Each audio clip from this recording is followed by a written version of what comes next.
This is Ron Paul with your weekly update for May 24th. Congress, with its insatiable appetite for spending, is set to pass yet another supplemental appropriations bill in the next 2 weeks. So-called supplemental bills allow Congress to spend beyond even the 13 annual appropriations bills that fund the federal government.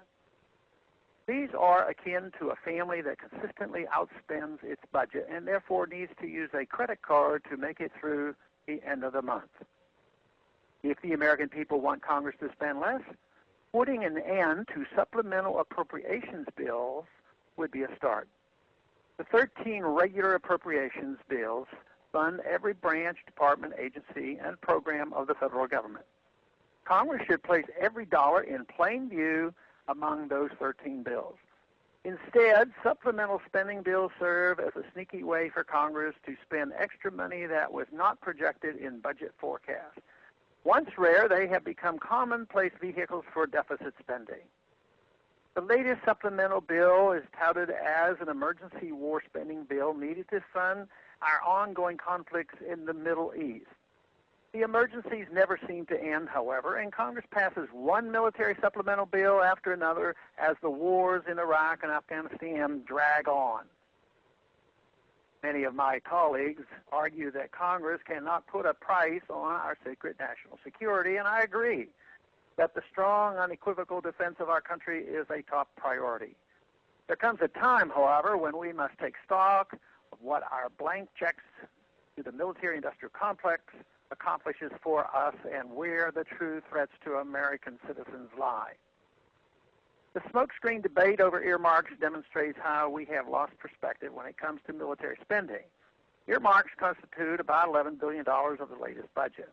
This sounds like a lot of money, and it is, but it's a drop in the bucket compared to the $708 billion spent by the Pentagon this year to expand our worldwide military presence. The total expenditures to maintain our world empire is approximately $1 trillion annually, which is roughly what the entire federal budget was in 1990. We spend more on defense than the rest of the world combined and far more than we spent during the Cold War.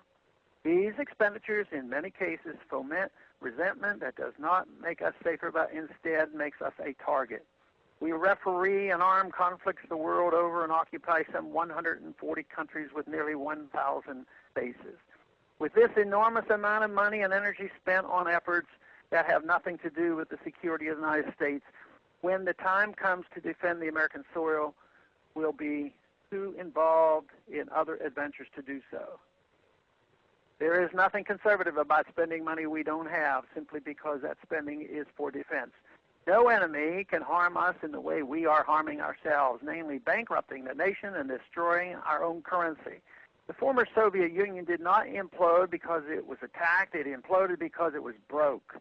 We cannot improve our economy if we refuse to examine all major outlays, including so-called defense spending. Thanks for calling this update. The update is placed on this number, 888-322-1414, every Monday morning. The written text can be found on my website, www.house.gov/Paul, under the heading Texas Straight Talk. Thanks for calling.